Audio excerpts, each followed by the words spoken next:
There we go. Whoa. It said it.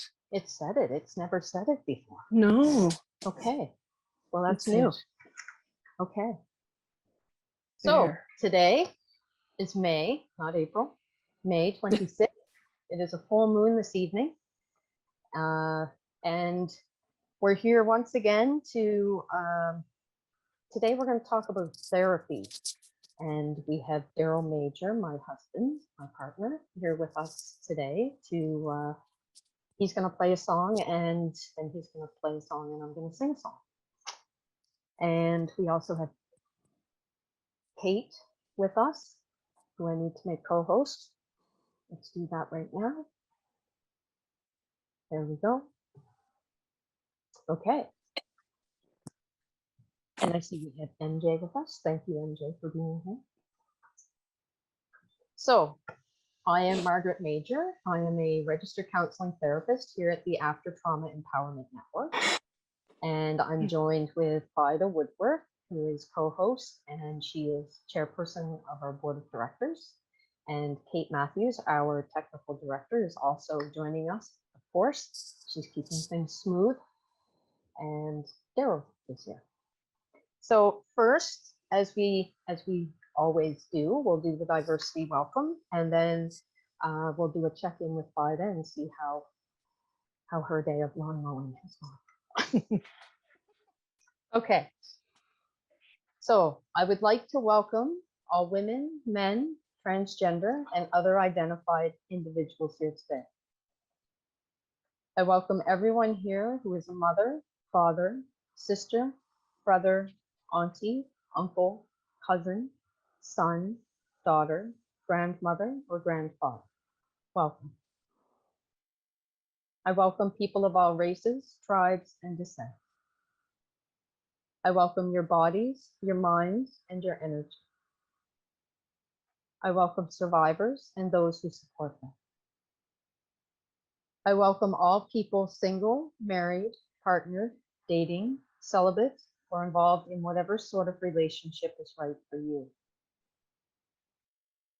I welcome gay, lesbian, bisexual, heterosexual, queer, asexual, two-spirited, and others for whom none of the current labels fit. I welcome your emotions, your joy, bliss, grief, rage, frustration, sadness, hope, disappointment. I welcome everyone's special way of understanding and knowing the world, everyone's wisdom, whether it's education that has been learned in schools, colleges, universities, and/or the deep and profound school of life. I welcome your families, genetic and otherwise, our networks of family and friends who make our lives easier, happier, and gentler to be in. I welcome mystics, seekers, and believers of all kinds. I welcome people who identify as activists, community leaders, musicians, artists, group members, and those who don't. And finally, I'd like to welcome the ancestors who lived in this land where we are now. Welcome the spirits of Mi'kmaq, the natives who lived in this area before the Europeans came. I'd like to acknowledge them and invite their spirits to this space. Everyone, welcome. Thank you. Okay, Vida. Hello. How are you doing? How are you doing back there with the sunshine shining right on you? I'm doing well. It's very warm in here. And Yes. yeah. No, I spent the day outside on my new John Deere lawnmower. Yay. Mowing hay and then my lawn. Yes. No, so I had a lovely day. It was beautiful. Yeah. I hope you had some sunscreen on because it was I had sunscreen and insect repellent and my hat and sunglasses. So good. Yeah. So, and I could smell the apple blossoms from the orchard the whole time I was mowing. So it was very lovely. Yeah. I was out doing some painting the last couple of days to our front step, and we have a purple lilac bush, And every Yes. now and then, the way the wind would blow, I'd get a sense of that. Yes. I love it. Yes. Yeah. So pretty. Yeah. Yeah. No, so I had a lovely day. Good. Good. Mm. I want to extend our thanks and gratitude, as we always do, to the Mental Health Foundation of Nova Scotia for providing funding for this project, MAAT, that we do every Wednesday evening. Just want to acknowledge and thank them for their support. It means a great deal to us. So have you happened to have heard today, Vida, what the COVID numbers were? I know they've been coming down, but have you heard how many cases recently? Kate actually shared with me when we were waiting earlier, and it's lower. And I think she said either 34 or 54. It was quite a bit lower. So maybe when we can check with her. She said 37. 37. 37. Yeah. That's great. Yeah, That's really. Great. And 90 some people recovered, good. Which is good as well. Yeah. Yeah. Yeah. I know we're still kind of in lockdown mode, but it seems to be effective in bringing the numbers down. So yes, so I'm a good thing. I'll be glad, and I hope in another week's time, or just over a week, we won't see the numbers go up after our long weekend. I hope people were able to stay close to home and try to be as careful as possible. So yeah. I know we're definitely sticking around home. We go to Cape Breton often on the weekends, and we haven't been able to do that for the past few weeks because of lockdown. yes. And Yes. so yeah, we're missing Cape Breton. That's one of our therapeutic things to do, is to go be by the ocean there. Yes. Yeah. Okay. Was there, I needed to, so today I did this. I'm gonna put this on for a second. Can you read that? Yes. You got jabbed. I got jabbed. I got my vaccine today. Good for you. Yes. Yeah. We'll see what tomorrow brings. Yes. And I'm hoping to go as well soon. These masks, if you go on Facebook and put "got jabbed," you can order your own "got jabbed" vaccine. For anybody watching that would like their own "got jabbed" mask. Yes. Wonderful, nice soft fabric. It's good. Okay, so on to important matters, Vida. Yes. Yeah. Last night there was a hockey game, and the night before that there was a hockey game. Oh yes. Yes. And we'll see what Thursday night brings. That could be the end of the Leafs and the Habs. It could very much be. And as I said before, I'm not surprised. I won't be surprised if Toronto moves on. They have a really good young team with lots of energy and skills. And so secretly, although I support Montreal, I kind of am hoping Toronto can make it all the way to the final. So, and they deserve a chance. Yes. Yeah. I thought of wearing a jersey, but I don't own one. I would have to wear Darrell's. Yeah, but we'll see. Maybe next week I'll wear it. Yeah. And before we get into talking about therapy and what therapy is, why do people go to therapy? What is therapy like? That kind of a discussion we'll have. Mm-hmm. Kate, our technical director, it's Kate's mom's birthday today, Stephanie, over in Newfoundland. So this is a big woohoo, happy birthday to Stephanie. Yes. I've never met Stephanie, but Are we going to sing happy I birthday? grew up Or with Stephanie. Stephanie ah, was a neighbor of mine right from when I was about 4 years old. I've known Stephanie. mhm. Yes. Yeah, cool. I don't know, Vida. Do you want to sing happy birthday? Maybe you won't. Maybe we'll just wish her a happy birthday. Yes, I like that. Maybe we won't. Yeah. I'll save my singing for a special show in the future. Okay. Yes. Maybe in a few minutes. When we... No. I was thinking like many shows in the future. For me, you can sing. Yes. Vida still has a guitar that she's going to learn how to play, and then she'll come on the show and play us a song. Yes. Because that's how we do it. Mm-hmm. Okay, now I'm going to get my sheets in order here. So, what is therapy? When you hear that word, Vida, what comes to your mind? When you hear the word like therapy, I know it's kind of like when I bashed you before, like what does trauma bring up for you? Like that sort of, it's a broad question, I know, but I guess initially what is kind of, when you hear the word therapy, what comes to mind for you? Well, now it brings different things to mind than it might have 20 or 30 years ago, because my understanding of therapy at that time was not nearly as good as it is today. When I hear the word therapy, I think of, I guess, a lot of things. And one thing is that it is, I guess, helpful.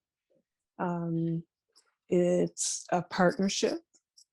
When I think of someone who's going to see a therapist, I think of a relationship that is based, I guess, on being equal. Both the therapist and the client are coming from, I guess, equal power in this sense. Yes. Oftentimes, I guess 20 or 30 years ago, I would have thought of as the therapist as being the person who had all the power and all the knowledge and basically was going to sort of direct how things would go. I think of, when I hear therapy, I also think of when someone is looking to find a therapist. A lot of times they may be a little bit afraid or apprehensive, especially if they've never done it before. And often it may be something that someone has told them they have to do or they need to do.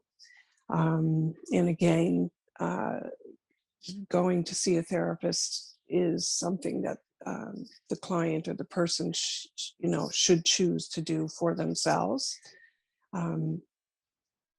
Another thing I know I've said to many people over the years when they are looking for a therapist is sometimes they may have gotten a referral to go and see a therapist, and they maybe come from their first appointment or their first meeting and say, I really don't like this person, or I didn't connect with them, but oh well, I have to keep going, because that's the therapist and this is what I need to do.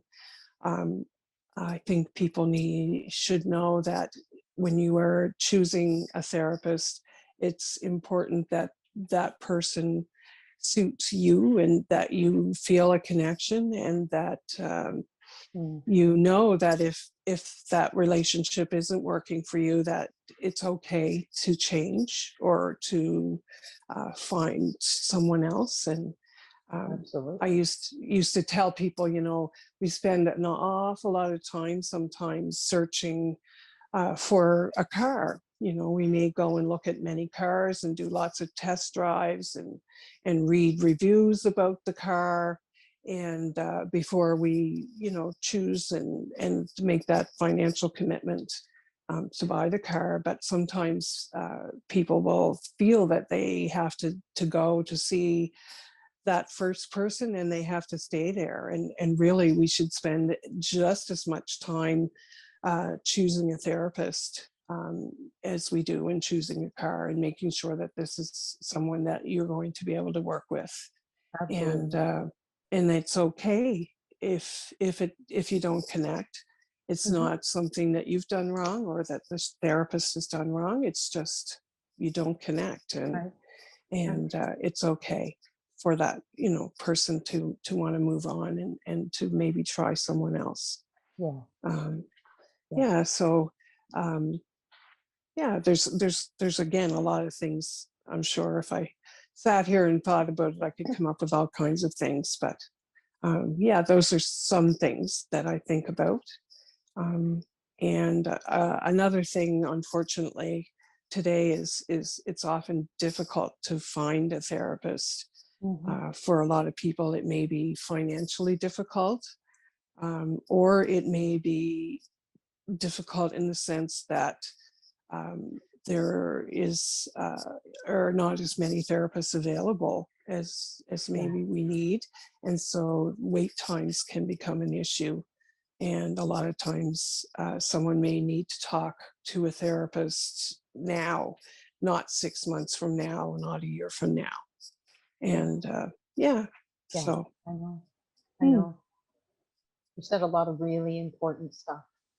And I do have a list of questions, because just to add a little bit to what you were just saying at the end, um, I look at a therapist as an interview process. Like, you have mhm, every right to interview that therapist, because I mean, you're going to be probably sharing very sensitive information with them. Trust is very important in the therapeutic relationship, and um, being able to ask questions. So I do have a list of some questions that is absolutely okay to ask a mhm, potential therapist that you're considering working with. Interview. mhm, I mean, interview yes, 10 therapists mhm, until you find that person that you feel like you can work with and develop that mhm, connection. That sense of safety is huge when you're developing a therapeutic relationship together. mhm, Yeah. yes, So, and like you said, when I think of the word therapy, um, I think of help in whatever capacity that looks like. I'm a talk therapist, a registered counseling therapist. So that's my focus is on talk therapy. But there's all kinds of, I mean, there's occupational therapy, physical mhm, therapy, equine assisted therapy, mhm, music therapy, art therapy. There's so many different kinds of therapy. mhm, I just happen to work in the field of talk therapy. So I talk with people. That's mhm, my life work that I do. mhm, I use different approaches. There's many different types of therapy too.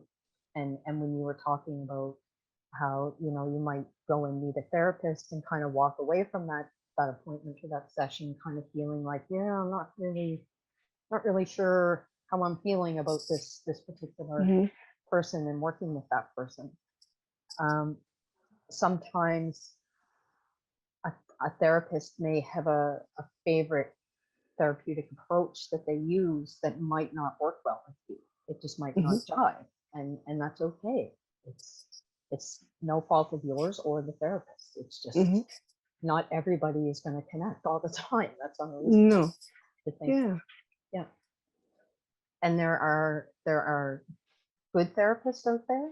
There are terrible therapists out there, mhm, dangerous therapists, and there are great therapists. yeah, They're human beings, just like we are, and mhm, it's it's that's why talking and interviewing therapists is very important, and trusting yourself mhm, with how you feel.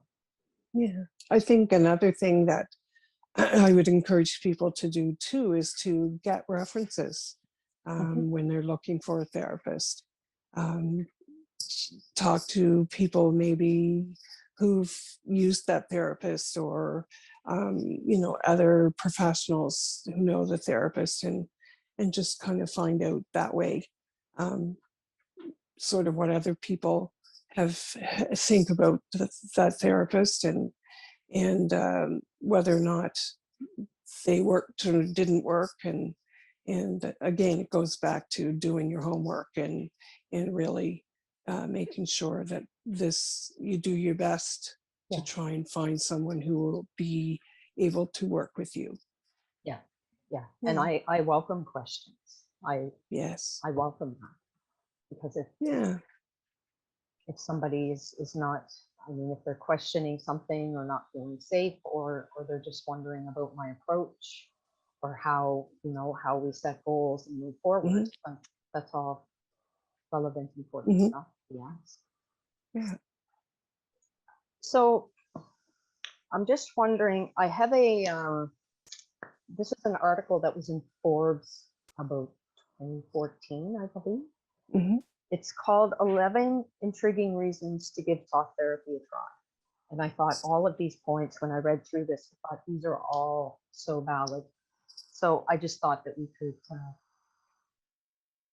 look at those. But I think Hmm. maybe before we do that, what we'll do is we'll go over to Darrell, and we'll have a musical interlude.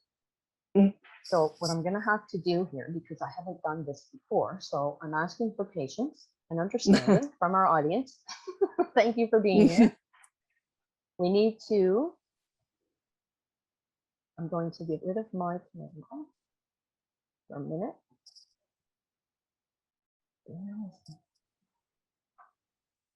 How come I can't unmute my, okay, you just want to do that.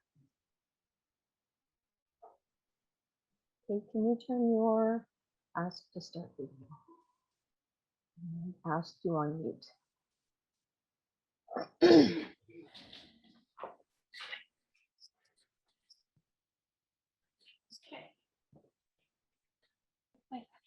Okay.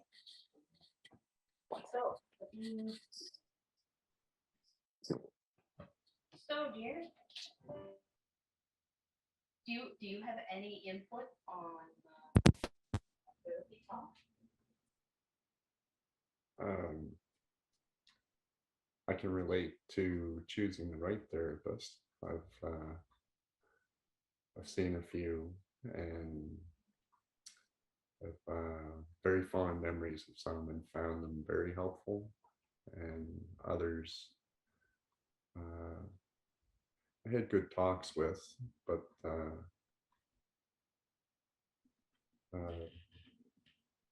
didn't, chose to find someone else, because if it's something you're going to invest in, you want to feel good about it, and that it's not a waste of your time, and that it's helpful, and you're comfortable. See, I've been lucky to have met a few that have been really, I shouldn't say a few, a couple that have been really good, really helpful in my life. And I like to talk anyway, so it's a good thing. Yes. So you're gonna play a song. Which song Yeah. are you gonna play?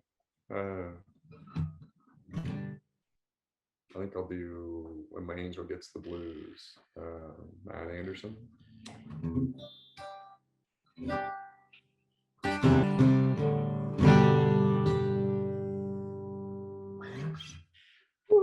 Yeah. Awesome job. Yeah. Very much. And I think too that the message, I don't know what to do when my angel gets the blues. Hmm. In my mind, I thought, talk to a therapist. Yeah. That's a helpful thing that you can do. Yeah. Yeah. So I think probably in a few minutes, I'm planning on doing simple math. So we're gonna do that in a few minutes. Hmm. Before we let you go, Any words on the haves and the leaves? Yeah. Margaret and I are both Leafs fans, and I'm just very hopeful with the years we've endured. Very hopeful, I'll just say that. Yeah. Yeah. Okay. Yeah. So I'm going to mute, and then I will stop video. Okay. Okay. Okay. So on this, and I just wanted to say too something else that I was thinking as I was listening was therapy is not just for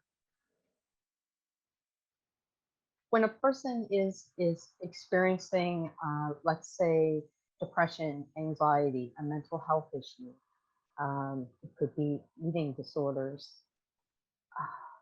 So many life transition, life loss, grief, accidents, trauma, career transitions, retiring is a huge transition for people. There's lots of things that could be going on in a person's life that may prompt them to seek out therapy, and it's help in regards to, it can help you to see a situation in a different way. It can help you to see yourself in a different way. You can learn new skills, new ways of navigating through the world, how to break cycles and patterns.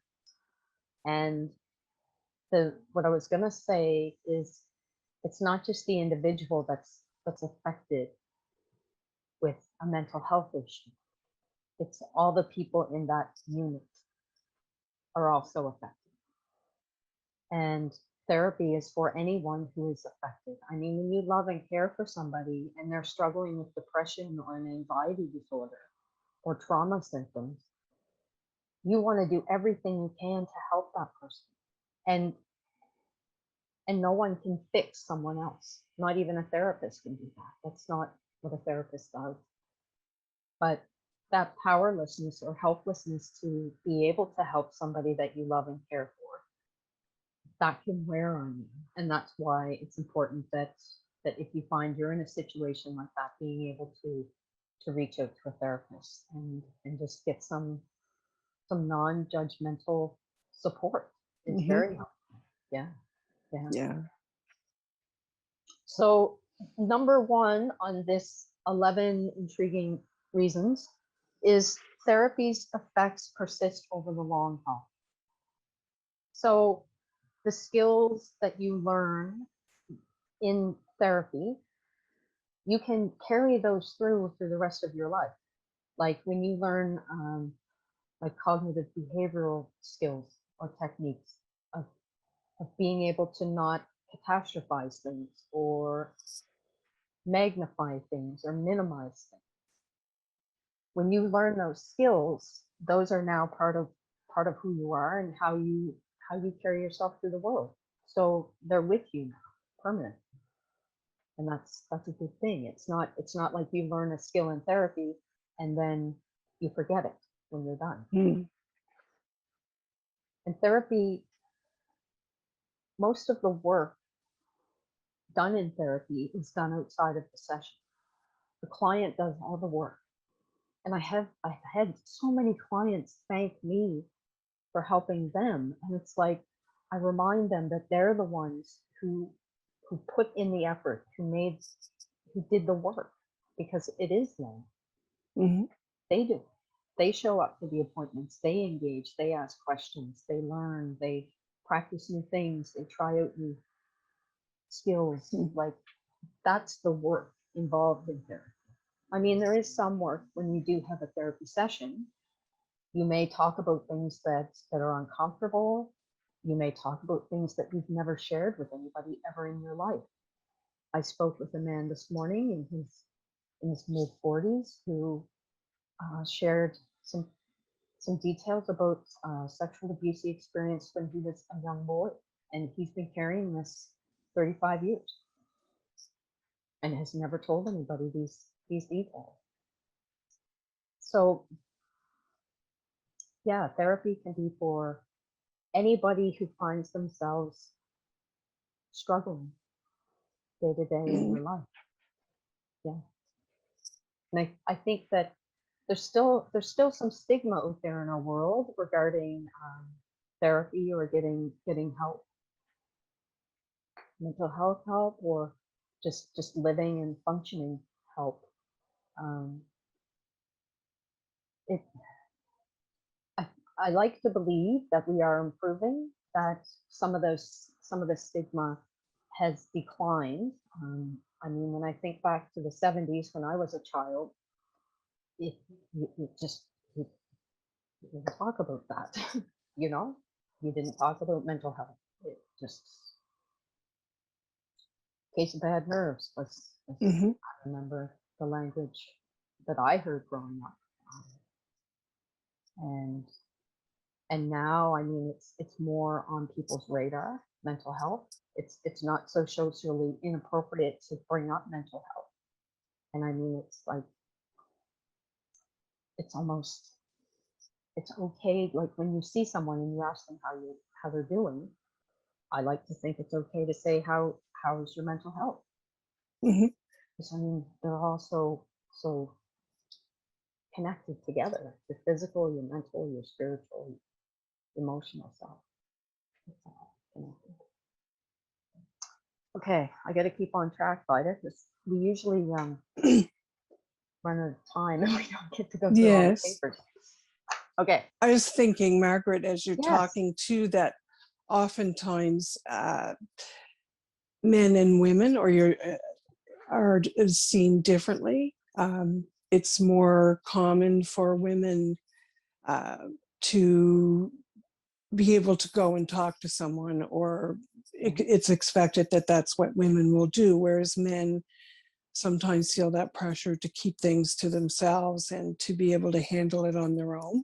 Mm-hmm. And so sometimes, for a man, it can be more difficult for them to feel comfortable to ask for that help or to go and talk to someone else.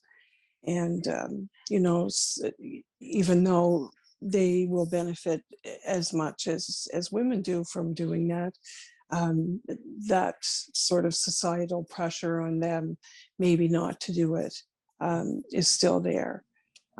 Whereas with women, it's not so much there. It's expected that maybe they need to go and talk to people more Right. and ask for help. Right. So Yeah. I know it's not really related, but it's just, as you were talking, it was something I was just No, that's very important, Vida. thought about, a lot of times men are, have a lot of stigma and pressure about, not doing that kind of thing. And about not And being manly. yes, Yeah. yes, Yeah. it's, women are, seen as needing help more than men need Mm-hmm. help. Yeah. Yeah. Yeah. Number 2 is physical symptoms get treated too. So lots of research out there documenting how improving our mental health also improves our physical health. Because when we have mental health issues like depression, it can be correlated to actually like back pain, headaches, neck pain, leg aches, all kinds of physical ailments and pains. Mm-hmm. And lots of studies and research shows that improving your mental health also improves your physical health, and you feel not only emotionally better but physically better as well. Mm-hmm. And again, that's the interconnectedness of us. Yeah. Yeah. And again, my own personal experience, I have a couple of chronic illnesses that have pain. And so I learned through experience that if I am stressed or not dealing with my mental health as well as I might be, that it can actually magnify my pain. So my perception of the pain is different when I'm not taking care of my mental health. And so again, it's not, my mental health is not causing the pain, but it creates that environment where I am not able to manage my pain as well Yeah. if I'm stressed or if I'm Right. not dealing with mental health issues that I need to deal with. So Yeah. yeah. And they do kind of can feed off one another. Yes. 'Cause I Yeah. mean, when you feel run down physically, then mentally and emotionally, Hmm. Yeah. it kind of follows. Yeah. Yeah, for sure. Repressed, number 3, repressed emotions will come back to haunt you later on. So Hmm. that stuff that is repressed that we're either unaware of or we consciously try to avoid. And by avoiding, we might be numbing out, we might be using substances, drugs, alcohol, work, sex, gambling, Hmm. shopping. There's all Yeah. kinds of ways that people can distract themselves. And repressed memories and emotions don't just go away. They No. can they linger and they pop out in ways that you might not be expecting. They don't just go away in time. There's some things where time does help heal, but those, I'll say, traumatic memories all associated with trauma, they don't just go away. And talking about it, again, research shows that just talking about these experiences, there's incredible power in just talking about it and being able to Hmm. verbalize that inner experience that you're dealing with. Just that can be a powerful Yeah. therapeutic. Yeah. Yeah. Sometimes we try to avoid our stuff and either we try and tuck it away or we Yes. sometimes get really into helping other people with their problems or dealing with their stuff. And again, it's that avoiding our own stuff. Yes. You know, if I'm helping somebody else, I don't have to think about all my stuff, my problems. Yeah. And yeah, but it's not going to go away. Eventually, when you have a moment or you know things are going along, and there it is. So Yeah, and I yeah. think it might have been last week when we were talking about it. Yes. We Yeah. were talking about how sometimes for some people their life seems to be going smooth. There's not a, they're not overwhelmed. Life is Hmm. good, and then all of a sudden these memories start coming back that they've never had. And how Yeah. sometimes when a person is safe in their life, that's when it is safe for those memories to come forward. Yeah. Yeah. Yes. Yeah. Okay, where are we at time-wise? 6:43. Okay. Wow. I know. And so this is number 4. And the passive aggressive shtick will fade away. So when we have repressed, let's say, anger, for example, or resentment, that doesn't just go away. And it will come No. out in ways like, no, I'm not angry, as you slam the door, as you beat the Hmm. door. Or you accidentally forget to go meet someone when you had an appointment with them. There's all kinds of ways that passive aggressive behaviors can come on. Yeah. Again, Yeah. that stuff will just, when you face those things that you're afraid of, that goes away. Yeah. Okay, number 5. I have something underlined here. It will give you a whole new perspective on other people too, not just yourself. So I tell many clients that I work with that the work that they're doing is on themselves for themselves. They get to know themselves in a much deeper way. They understand why they make decisions they do, the choices they make, why they're attracted to some things and not this. Hmm. And that's all about understanding and reconnecting with the self. And this, in gaining an understanding about yourself, you also gain understanding, and I would like to say compassion, hopefully, for other people as well. Hmm. Not just about you. And I just want to read what I have underlined. An awesome benefit of therapy is that it not only helps you understand yourself better, but it helps you understand other people. In my work with people, okay. I guess that wasn't anything from what I already said. Okay. So number 6, it helps you deal with future curveballs. So that's connected with one of the points made earlier about how the skills and the techniques, the growth that you have in therapy, you maintain that stays with you. You don't lose Yes. it or forget it. No one takes it from you.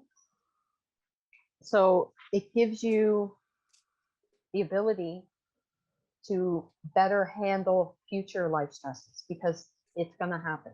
There's going to be stress. There's going to be issues, conflict, frustration.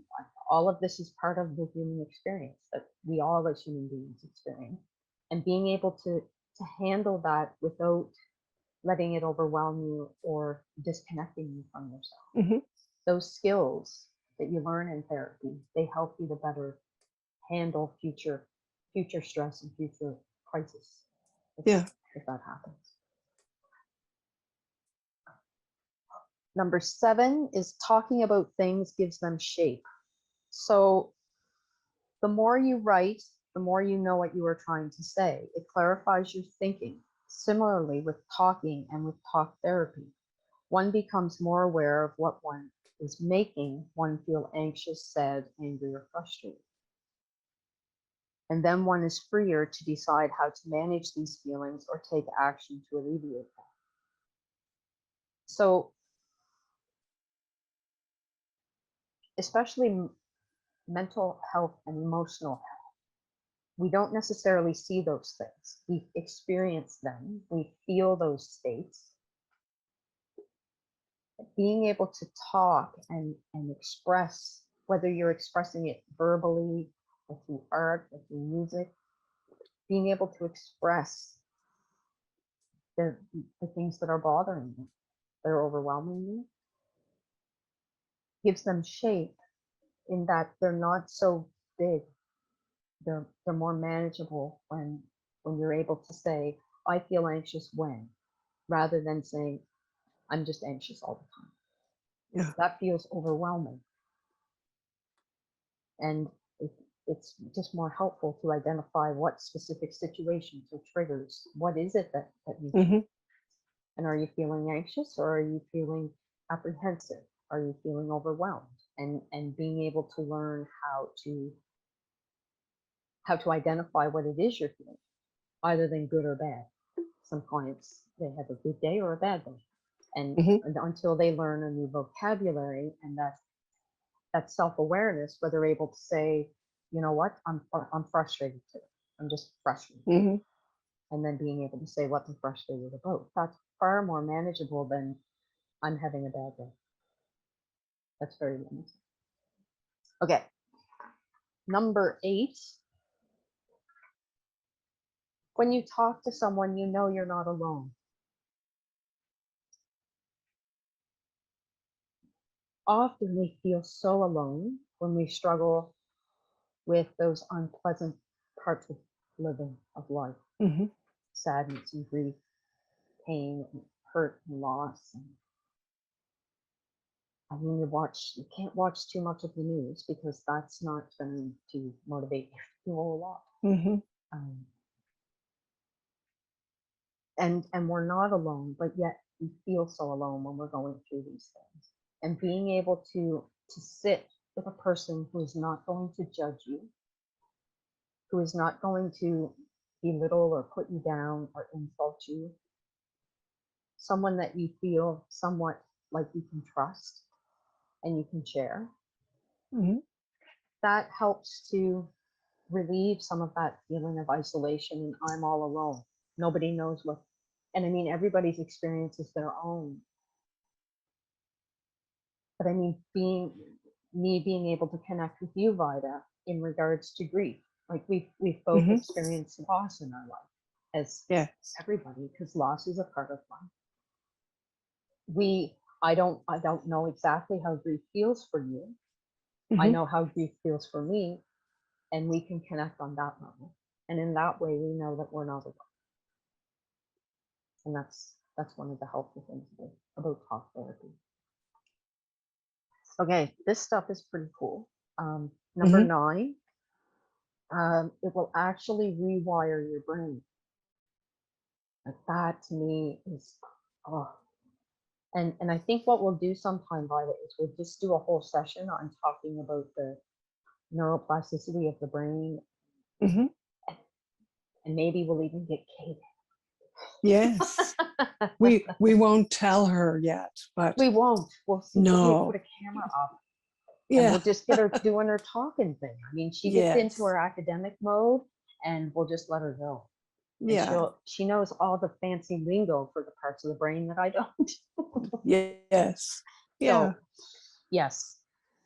But talk therapy, when you change the way you think about things, you're actually changing the wiring, the synapses firing together, neural nets in your brain. Like, and Mhm. to me, that is so incredible and amazing that we can change our brain, and Mhm.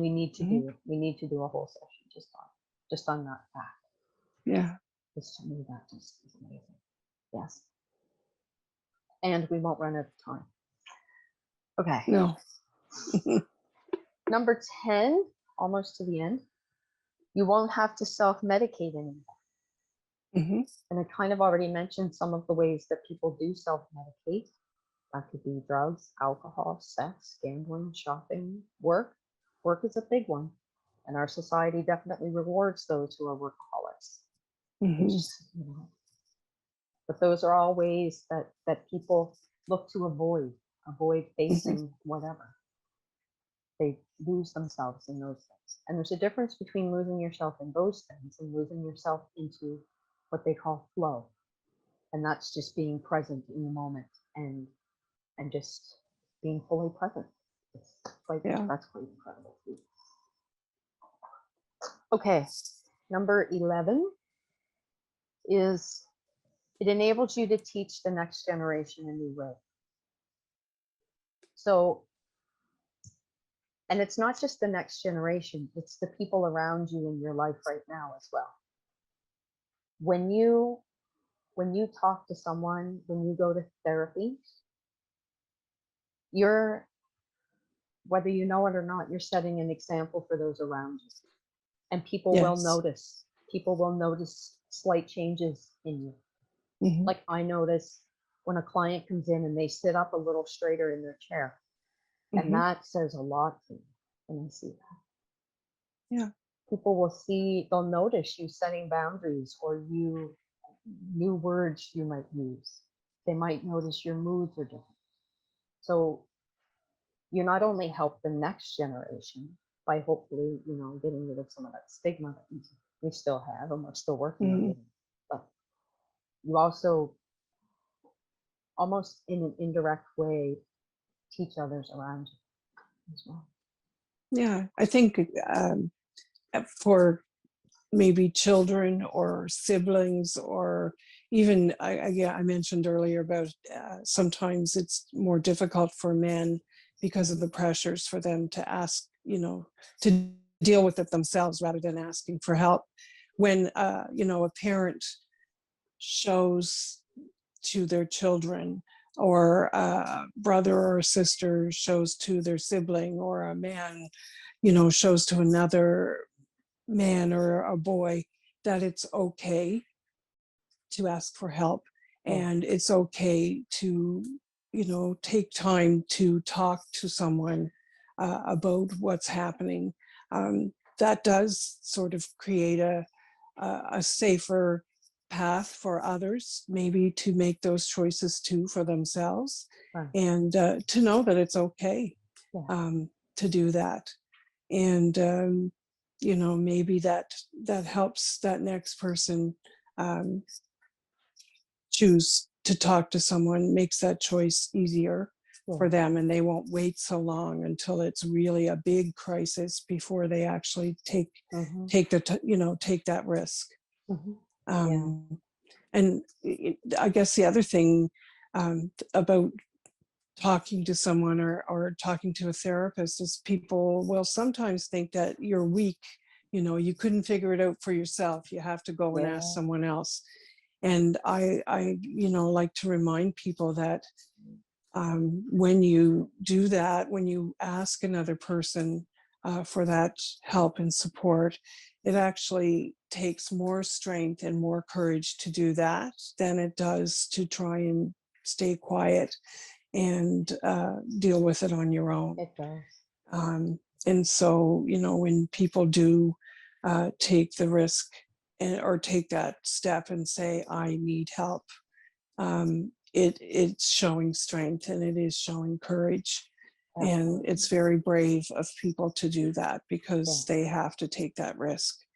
And so, going to a therapist helps you, but in a sense, it may help many other people because you're setting that standard and showing people, what, this is something I can do, and it's also something you can do. Yeah. Good stuff. I know that we are almost out of time. We've got 4 minutes.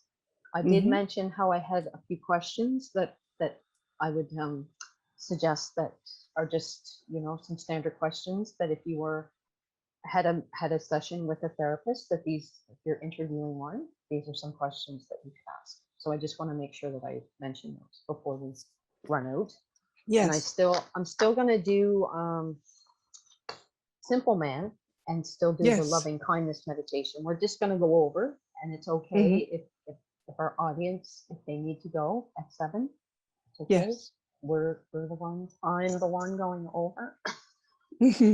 Okay, so just some questions to consider asking a therapist. How long have you been practicing? What licenses and certifications do you have? And which professional organizations do you belong to? How much do you charge? Do you have a sliding scale? How many clients have you had with similar circumstances to my own? When was the last time you worked with someone similar to me? Describe your ideal patient or client. What are your strengths and limitations as a counselor or therapist? What is your general philosophy or approach to helping others? Have you been in therapy yourself? How recently? I love it when clients ask me if I see a therapist.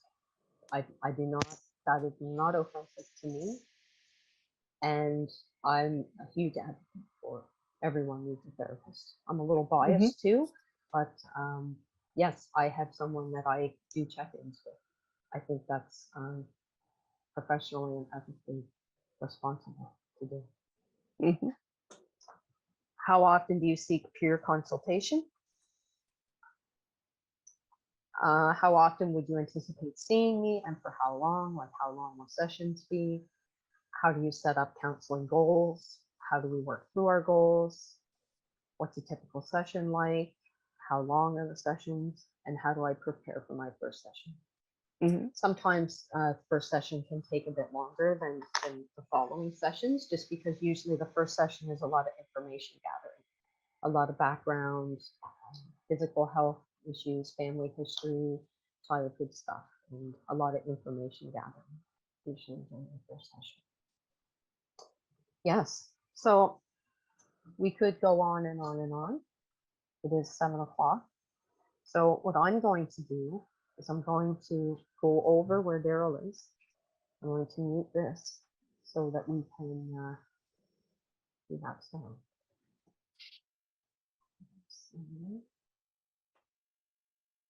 Is it possible for me?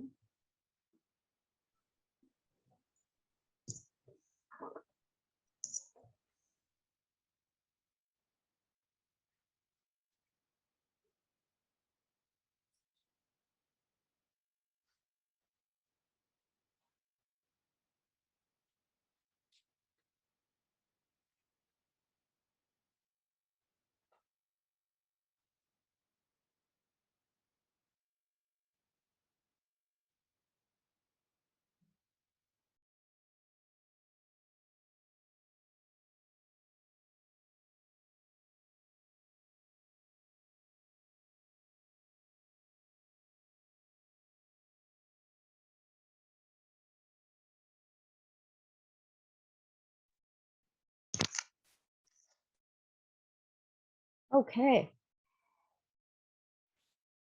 All back. All right, Vida, you're muted. Co-host has stopped your video. Okay, we need to unmute Vida. Ask to unmute. There you go. I'm unmuted. Okay. That All was right. lovely. I'm wondering about the audio part, because when Darrell was playing the first time, the strumming wasn't going with the audio part. But these are technical things that we are working on learning. Yes. Yes, it's all good. You can never go wrong with music. Never. Now I need my meditation script, and then we will call it a day. And I was thinking, so next week we have Garrett Glode scheduled to come in, and he drums. He makes drums, and he's going to talk about the therapeutic process for him and the healing in drumming, and hopefully he'll be drumming for us too. Yeah, so I'm really, really looking forward to that. Yes. Yes. Okay, so I want to thank MJ was here. MJ's gone. I want to thank Aaron. So awesome that you stopped by, Aaron. And iPhone, thank you. I think I know who that is, but I'll just say thank you for joining us and hanging around. We're going to do the loving kindness meditation, and then we will let you go, and you can enjoy this lovely evening. Okay, so for the next few minutes, and Vida, you're going to have that beautiful sunshine coming in the window on you, as right on cue. It's Hollywood there. can't do that work. No, they can't. I know. Okay, so just be comfortable for the next couple of minutes. Just settle into your seat. Put all your stresses and all your worries up on the shelf. If you're comfortable closing your eyes, you may do so. If you're not comfortable closing your eyes, just find something to fix your stare on. Just allow yourself to hear the sounds in your room and the space around you.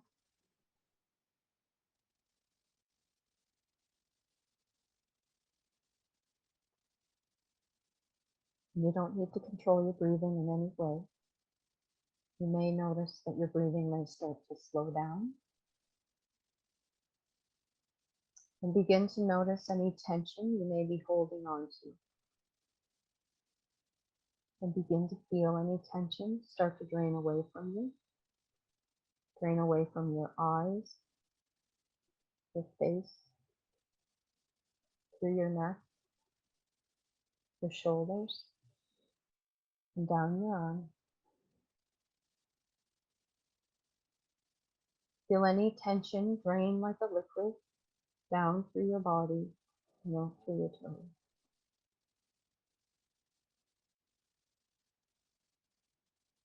Now begin to feel your body fill up with love. Imagine a loving white light entering your feet, traveling up to your body, up to your stomach, to your chest and your arms. Feel it almost bursting through your heart, your fingers, and through the crown of your head.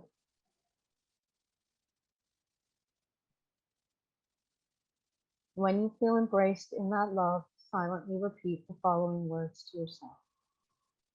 May I be free from all harm.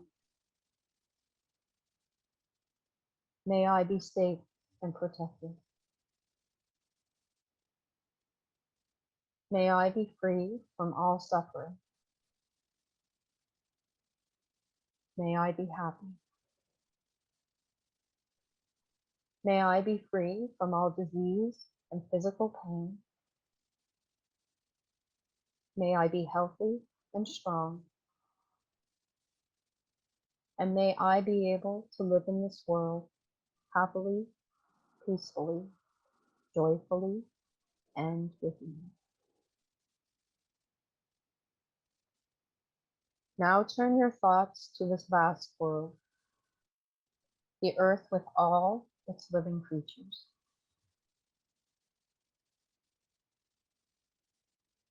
Continue to feel that love in your body as you silently say, may all beings be free from all harm.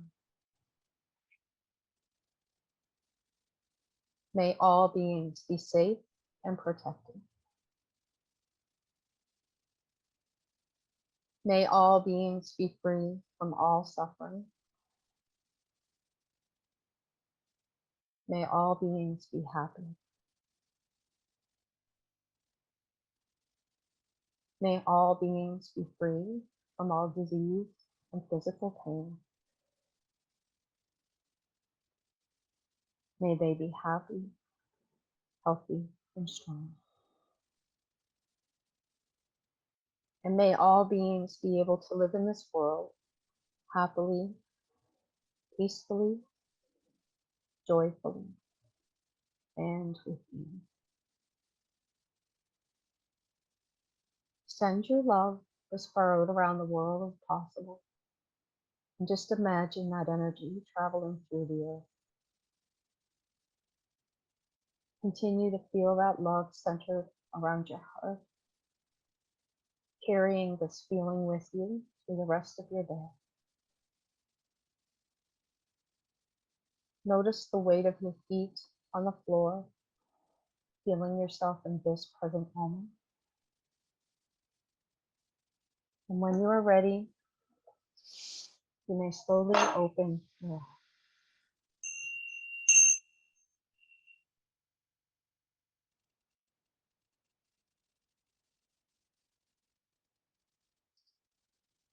There we go. There's the light. There it is, Vida. You brought it again. That's so wonderful how that does that naturally. It know. is. I know. That's big bucks if we were to stage that. Yes, It's way out of our nonprofit budget. that's for sure. Yes. And on our board back here, that's our email address, info@attendns.ca. And 211 is a resource. You call 211 if you're interested in finding a therapist. They will help direct you. And I mean, there's lots of different therapists in the province. There's way too many for me to list them all. And there's also many organizations that offer counseling and therapy, psychological services as well. So calling 211, they can help to match you with your specific needs and what kind of counseling you might be looking for at this time in your life. So we're 13 minutes over. Yes, we'll try not to do this next week, but Yeah. Thank you, iPhone, for hanging in there. Yeah. Okay, we're signing off. This concludes May 26th. Enjoy the full moon and take care of yourself and take care of each other. Thank you for being here. Have a Bye-bye. good week. Yes.